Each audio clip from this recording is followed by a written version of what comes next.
સુરત શહેર ભાજપ પ્રમુખની જાહેરાત આજકાલમાં થવાની શક્યતા છે। વર્તમાન પ્રમુખ નિરંજન જાંજમેરા રિપીટ થાય તેવી અટકળો છે। તો મૂળ સુરતી અજય ચોકસી, રાજેશ દેસાઈ અને પરેશ પટેલ પણ શહેર ભાજપ પ્રમુખની રેસમાં આગળ છે। સુરત શહેર ભાજપ પ્રમુખ માટે 71 દાવેદારોએ ઉમેદવારી કરી છે। વર્તમાન શહેર ભાજપ પ્રમુખ નિરંજન જાંજમેરાએ ફરી કમાન સોંપાય તેવી પૂરેપૂરી હાલ તો શક્યતા છે। નિરંજન જાંજમેરા સી.આર. પાટીલના વિશ્વાસુ અને નજીકના માનવામાં આવે છે। તેઓ મૂળ સૌરાષ્ટ્રના છે અને ઓબીસી સમાજમાંથી આવે છે।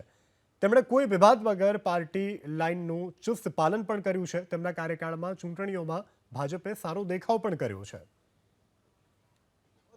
શહેર અધ્યક્ષ માટે એટલી કોઈ મહત્વની બાબત હોતો નથી, કારણ કે સામાન્ય રીતે શહેર અધ્યક્ષની જવાબદારીમાં જે કાર્યકર્તા એ સિનિયર કાર્યકર્તા હશે, એ પાર્ટીના એકથી વધુ 2-3 વખતના સક્રિય સભ્ય હોઈ શકે છે। અને ભૂતકાળમાં એક પાર્ટીનો વિશેષ આગ્રહ અથવા પાર્ટીને એટલું જોઈએ છે કે નાની મોટી સંગઠનમાં વોર્ડ કક્ષાએ, શહેર કક્ષાએ અથવા પાર્ટીના મોરચા સેલ કક્ષાએ એમણે કોઈ જવાબદારી સંભાળી હશે, એ હોય તો એ અનુકૂળતા વધારે।